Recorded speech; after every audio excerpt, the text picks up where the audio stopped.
Iran's supreme leader today issuing a threat against both the U.S. and Israel, saying that he will deliver a, quote, crushing response over attacks on Iran and its allies. Now, just a week ago, Israel did launch an attack on Iran, hours of strikes, weeks after Iran fired those 180 ballistic missiles at Israel. Now, there are questions about the extent of Israel's damage to Iran, but also whether Iran will strike back. Today, the official X page for Ayatollah Ali Khamenei posted this right here on your screen.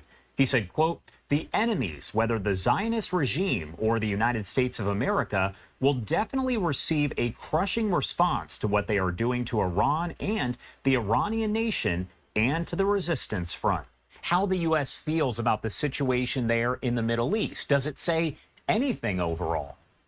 Yeah, absolutely it does, Josh. And I think what it says is the U.S. still has some serious concerns about the stability and the threats that Iran poses to Israel and to our forces, because that quote you just read is very telling in how the tone has changed this week from the supreme leader. That threat from Khamenei is very serious in that his tone shifted from 1 week ago, where he said, we don't want to make this bigger than it was, or we don't want to make it smaller than it was.